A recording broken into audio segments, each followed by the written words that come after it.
Hello tout le monde, j'espère que vous allez bien et pour retour sur la chaîne. What's up everyone, welcome back to my channel. I hope you guys are doing great. I'm doing great, I'm doing wonderful. It's the weekend, I'm filming, I'm feeling alright. I hope you're feeling good too and I'm gonna pass out the good vibes anyway. Alors, comme j'ai pu le mentionner dans une précédente vidéo, j'ai décidé de vous faire des budget breakdowns de tous mes précédents voyages. Pour ceux qui ont pu voir, je suis partie à New York, je suis partie au Mexique, je suis partie en Italie, j'ai fait plein de voyages et je me suis dit pourquoi pas vous faire un budget breakdown parce que je sais que ça peut intéresser énormément de personnes et vous donner des tips et des tricks concernant ces voyages-là. Étant donné que les États-Unis ont réouvert depuis le mois de novembre, vous allez avoir une petite idée des dépenses que vous pourriez éventuellement faire. Et si vous voulez faire un peu comme j'ai fait, bah, vous saurez au moins comment vous prendre. Donc je porte mon maillot des New York Jets. Je pense que c'est Tommy Wilson. Attendez, je vous montre le dos. C'est Tommy Wilson, je sais pas c'est qui le gars, mais that's the name that I'm repping right now. Comme vous avez pu le voir sur ma chaîne, j'ai passé 2 semaines et demie environ aux États-Unis. J'ai visité 2 villes, Dallas et New York. Et j'ai fait des petites vidéos. Je vous invite d'ailleurs à aller regarder les vlogs de Dallas et de New York. En plus du petit vlog que j'ai fait quand je suis partie assister à un match NBA. Mais on va en reparler. Je vous mets tout en barre d'infos et n'hésitez pas aussi à cliquer un petit peu partout. Je vais vous afficher les liens pour que vous puissiez les voir. J'ai mon ordinateur à côté de moi. Je vais pouvoir vous faire le détail de toutes les dépenses. Et j'espère que ça vous plaira et que ça vous aidera surtout. Alors n'hésitez pas à la suite de cette vidéo. Avant de commencer, on partage, on like, on s'abonne et on commente pour plus de vidéos. On active la cloche pour plus de vidéos également. Et let's go, let's go.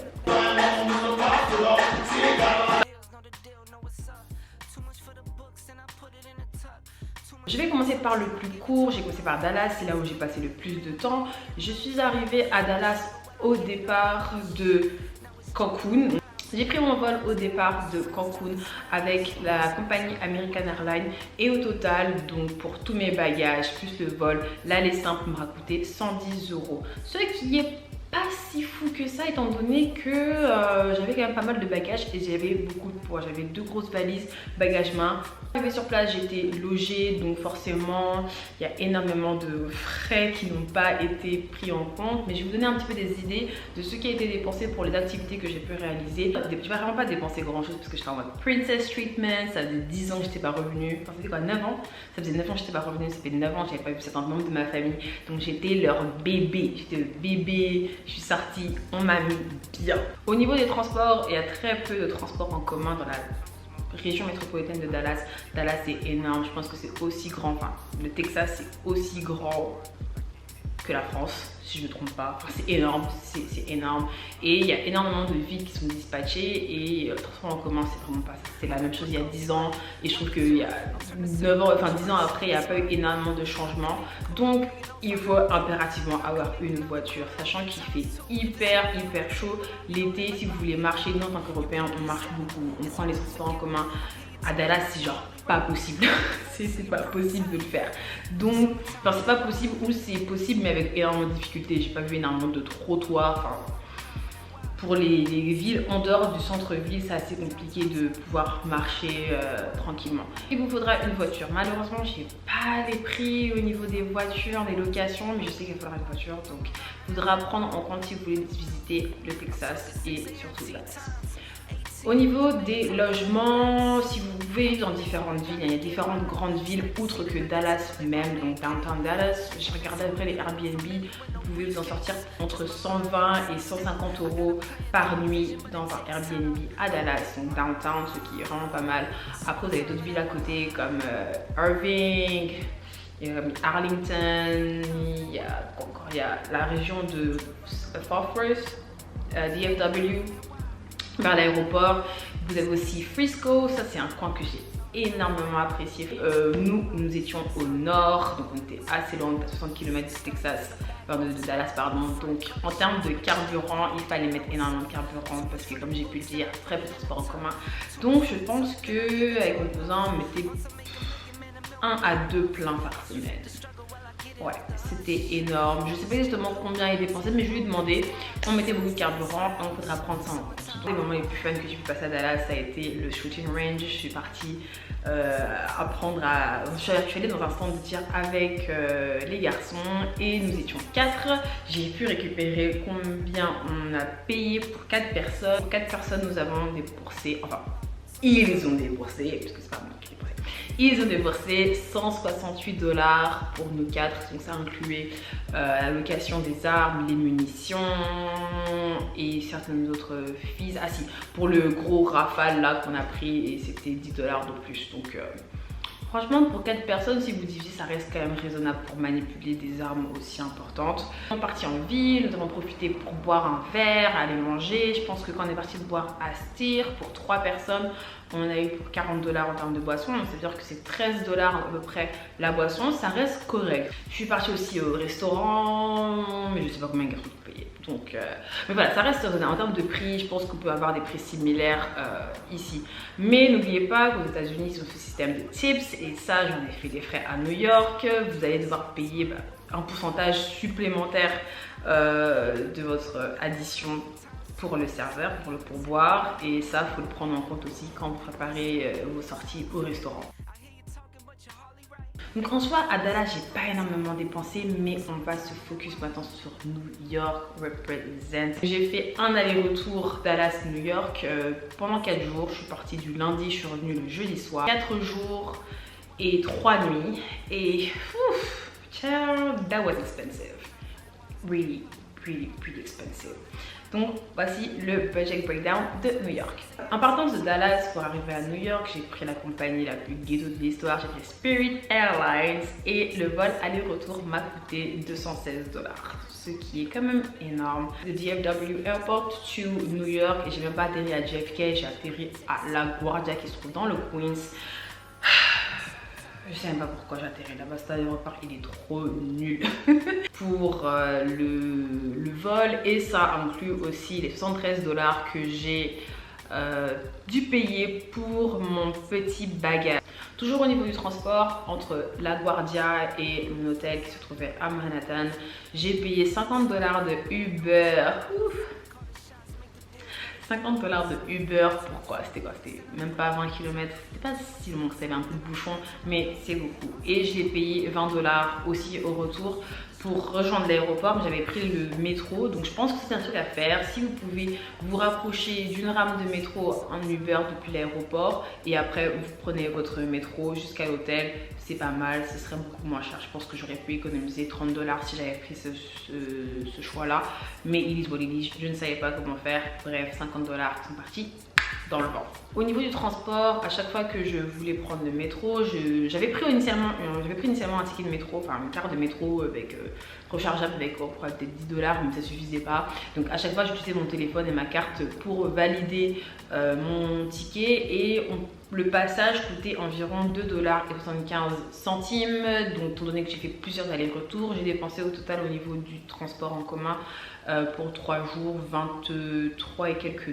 C'est pas grand chose, sachant que j'ai beaucoup bougé. Après j'ai beaucoup marché, je pense que j'ai perdu un bon 2 kilos parce que je marchais énormément dans New York.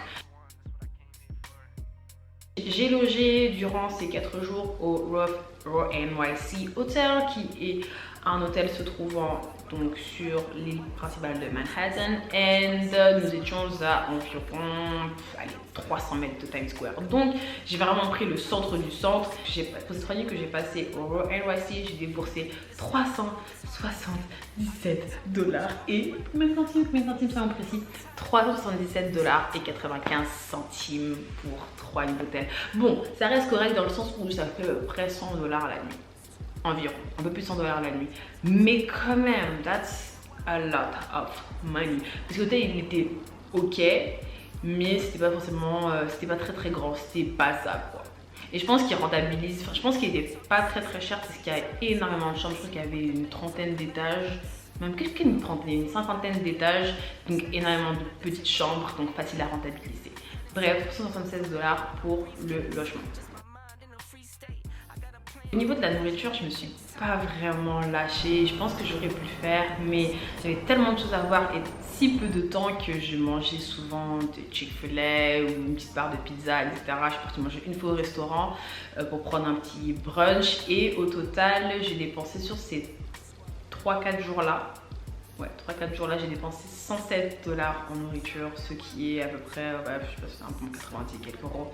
Ça reste correct, mais le truc c'est que je me suis quand même privée. J'ai pas acheté à manger à chaque repas parce que j'avais des quantités énormes, donc je pouvais manger un petit peu et ne pas le terminer. Donc c'est un peu ça les États-Unis, et ça inclut aussi des tips parce que comme j'ai pu expliquer, il y a des tips et en général la moyenne c'est 20% de votre addition. Donc vous ajoutez 20% de votre addition dans votre tips. Même au Barclays Center, quand je suis partie voir le match NBA, j'ai dépensé 7 $ dans un verre de Sprite. Enfin, je sais pas si vous vous rendez compte des prix, c'est incroyable.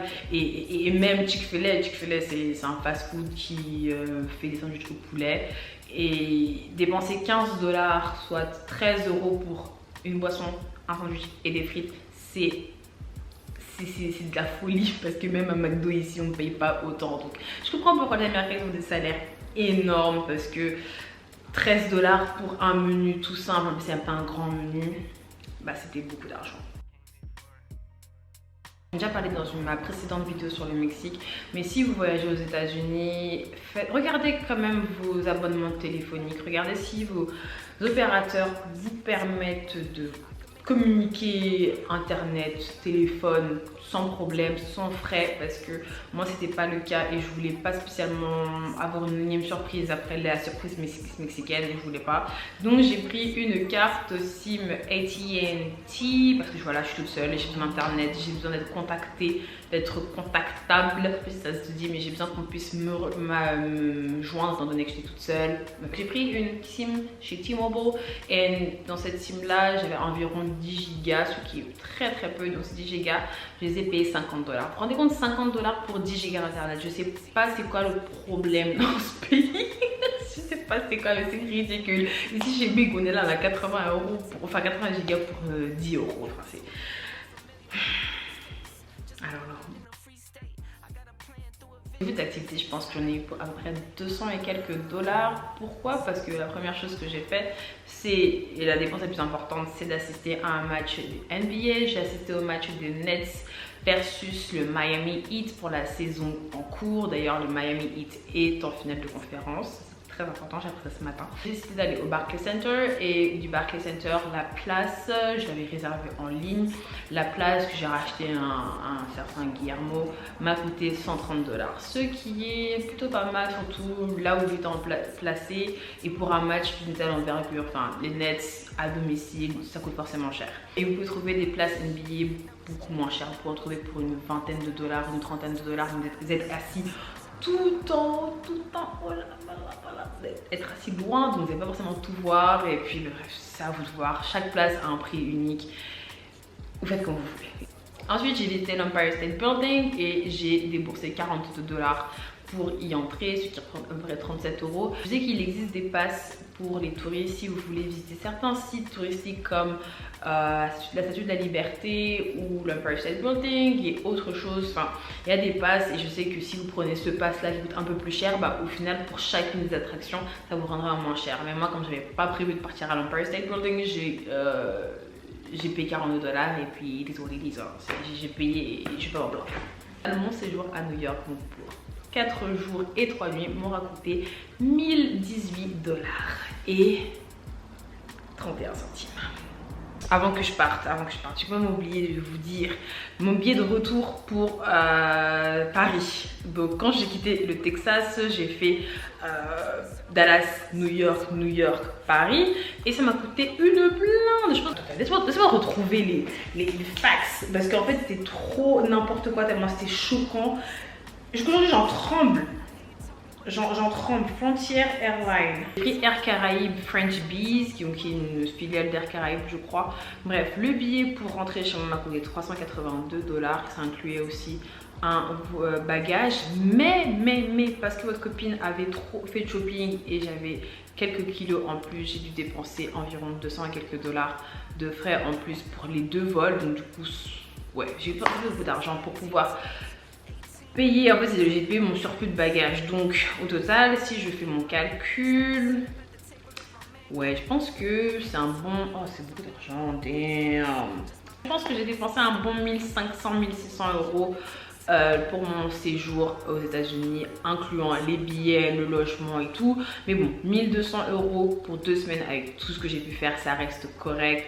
Encore une fois, si vous êtes seul, c'est normal que vous payiez autant. Mais si j'étais avec quelqu'un, j'aurais pu réduire la facture au moins sur l'hôtel. Et le fait d'être chez de la famille au moins pendant plus de 10 jours, ça m'a permis d'économiser énormément d'argent. Mais voilà quoi, enfin, ça reste que New York reste énorme pour 4 jours. Mais si j'avais dépensé tout ce que j'ai dépensé, tout ce que j'ai fait, j'ai vraiment payé tout ce que j'avais fait durant mon séjour aux États-Unis, j'en aurais pour au moins 3000 $. Parce que voilà, logement, voiture, carburant, etc. Donc merci à ma famille et à mes amis de m'avoir pris en charge. Princess Treatment. J'espère que cette vidéo vous aura donné une petite idée de combien coûte un séjour solitaire de quelques jours à New York. Bien évidemment, si vous voulez rester plus longtemps, il va mettre beaucoup plus d'argent. Mais voilà, j'espère que ça vous aura aidé. N'hésitez pas si vous avez des questions et autres, je répondrai en commentaire. Et aussi, si vous êtes parti déjà à New York, combien vous avez dépensé? Parlons un peu de tout ça en fait. J'aime bien qu'on parle d'argent et coût de la vie, surtout que c'est un sujet assez important. Mettez en commentaire, voilà, quelles ont été vos expériences à New York si vous avez la chance d'y aller. Et je vous dis à la prochaine. Avant ça, on n'oublie pas de s'abonner, de liker, de partager, de mettre la petite cloche, de mettre les pouces bleus, everything. Et j'espère que vous avez apprécié encore une fois la vidéo. Merci d'avoir regardé et je vous dis à la prochaine. Peace. Excuse me,